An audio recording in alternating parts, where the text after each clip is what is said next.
soal motor tua yang usianya sudah di atas 20 tahun. Biasanya, kategori motor seperti ini kerap kali dijadikan sebagai kendaraan hobi, jadi motor pajangan, atau harganya digoreng-goreng sampai benar-benar gosong. Namun, berbeda cerita dengan Honda GL Pro, yang mana nasib motor lawas Honda 1 ini tak seperti motor seangkatannya, karena di masa tuanya terbukti motor ini masih cukup tangguh dan mampu diandalkan untuk menyelesaikan berbagai pekerjaan berat yang mungkin belum tentu bisa dilakukan oleh motor lain.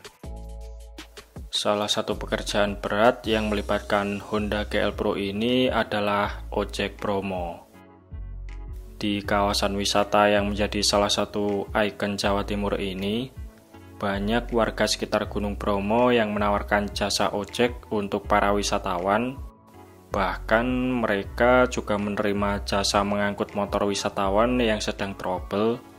Dan kebanyakan dari jasa ojek promo ini mengandalkan Honda GL Pro sebagai tunggangannya. Menurut mereka, alasan memilih Honda GL Pro sebagai tunggangan favorit tak lain adalah karena motor ini kuat di tanjakan, bandel, irit, dan gak gampang rewel. Lantas, benarkah Honda GL Pro sekuat itu? Dan kenapa para pelaku ojek promo tidak memilih motor lain yang speknya lebih garang, misalnya seperti Honda Tiger ataupun Yamaha Scorpio?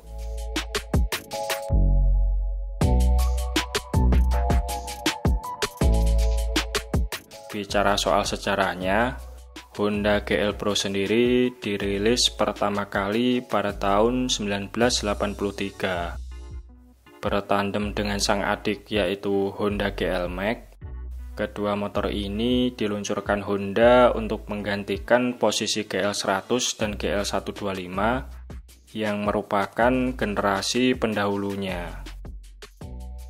Versi pertama GL Pro masih menggunakan sistem pengapian platina, namun tidak lama setelahnya Honda menggantikannya dengan sistem CDI pada tahun 1985. GL Pro versi tahun 1985 ini dikenal juga sebagai GL Pro Wet Engine dikarenakan bak mesinnya yang berwarna putih silver.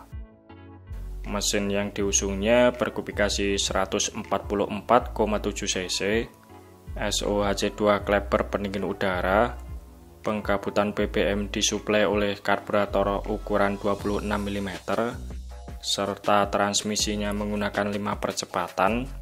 Tenaga maksimalnya diklaim mampu mencapai 15,7 horsepower pada 10.500 rpm.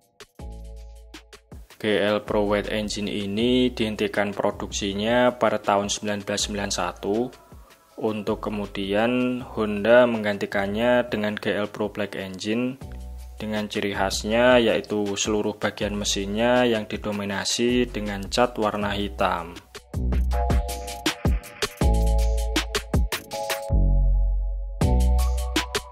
GL Pro Black Engine sering disebut-sebut sebagai masterpiece atau generasi terbaik dari Honda GL Pro. Pasalnya, tenaga mesin yang dihasilkan seri ini bisa dibilang merupakan yang paling besar di antara generasi GL Pro lainnya, karena pada saat itu Honda terpaksa harus berhadapan langsung dengan motor-motor 2 tak seperti Yamaha RX King, RX Special, Suzuki TRS, dan lain-lain. Meski spesifikasinya identik dengan versi sebelumnya, Honda telah melakukan beberapa ubahan pada bagian permesinan. Salah satunya adalah rasio kompresi yang dibuat lebih tinggi, sehingga klaim tenaganya meningkat di angka 16,5 horsepower pada 10.000 rpm. Untuk ukuran mesin 4 tak 144 cc di tahun 90-an awal, jelas tenaga motor ini tidak bisa diremehkan begitu saja, mengingat selisihnya tidak beda jauh dengan motor 150 cc 4 tak yang beredar saat ini, yang rata-rata klaim tenaganya berada di kisaran 16 sampai 19-an horsepower.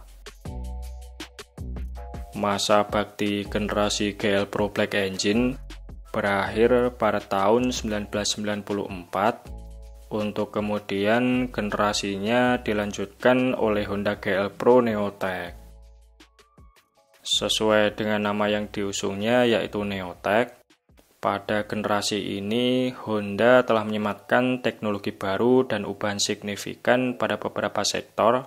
Di antaranya adalah kelistrikan yang dirubah dari semula AC menjadi DC, kemudian rantai keteng baru model silent chain yang mirip seperti rantai keteng motor sekarang, lalu pada bagian noken as yang telah dilengkapi dengan 2 buah bearing, karburator baru ukuran 24 mm, desain bak mesin baru, rasio kompresi lebih rendah, serta diameter piston yang diperbesar dari semula 61 mm menjadi 63,5 mm, sehingga kapasitas mesinnya berubah menjadi 156,7 cc.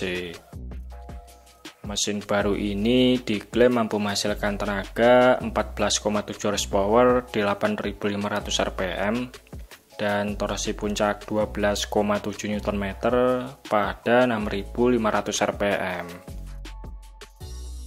Kalau dilihat dari segi tenaganya, GL Pro Neotech memang mengalami sedikit penurunan, dan hal ini dilakukan Honda untuk mengejar efisiensi bahan bakarnya. Menurut beberapa hasil pengetesan, GL Pro Neotech ini rata-rata mampu mencatatkan konsumsi BBM sebanyak 40 km per 1 liter untuk penggunaan harian, dan karena alasan inilah penjualan GL Pro cukup laris pada masanya, mengingat kompetitor dari pabrikan lain rata-rata masih menggunakan mesin 2 tak yang lebih boros. Honda memutuskan untuk mendiscontinue GL Pro Neotech pada tahun 1999, namun basic mesin motor ini diturunkan pada Mega Pro Hiu atau Honda Mega Pro generasi pertama, sedangkan adiknya yaitu GL Max masih terus dipertahankan sampai tahun 2005.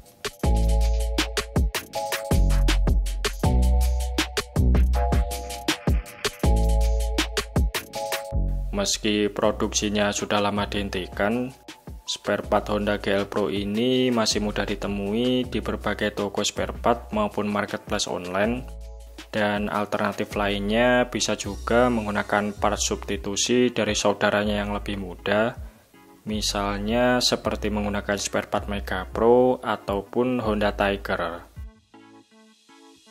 Kelebihan lain yang dimiliki GL Pro ini adalah mesinnya yang mudah dioprek. Banyak alternatif ubahan yang bisa diaplikasikan untuk meningkatkan performa mesin Honda GL Pro, mulai dari cara yang paling terjangkau seperti ganti noken as, ganti karbu, porting head cylinder atau ganti knalpot, sampai ubahan-ubahan ekstrim seperti bore up, stroke up, ganti rasio, dan lain-lain. Selain itu, konstruksi mesinnya yang simple alias tidak perlu repot memelihara radiator ataupun oil cooler, membuat perawatan mesin GL Pro relatif lebih mudah. Dan apabila mesin ini kondisinya standar, settingannya pas serta nggak dirubah neko-neko, durabilitas mesin GL Pro ini patut diacungi jempol, karena sepengalaman saya memelihara GL series, beberapa masalah yang pernah saya alami hanyalah sistem kelistrikan, karbu error, dan juga tangki BBM bocor, yang sudah menjadi penyakit umum terutama untuk seri Honda GL Pro tahun tua.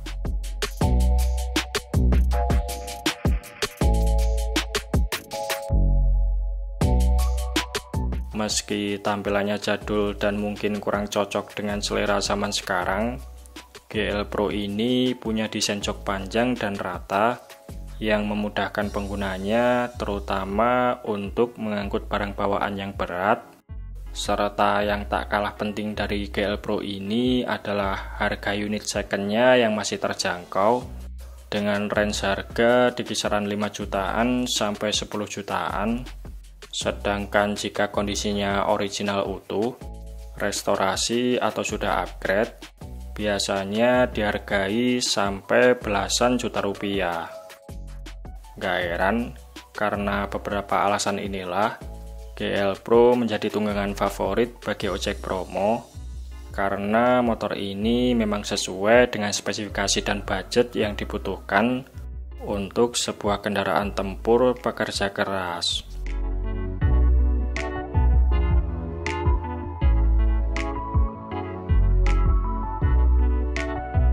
Nah, bagaimana pendapat teman-teman tentang Honda GL Pro ini?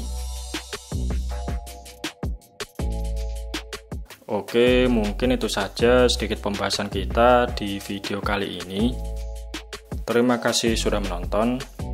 Sampai jumpa di video-video Bang Rossi selanjutnya.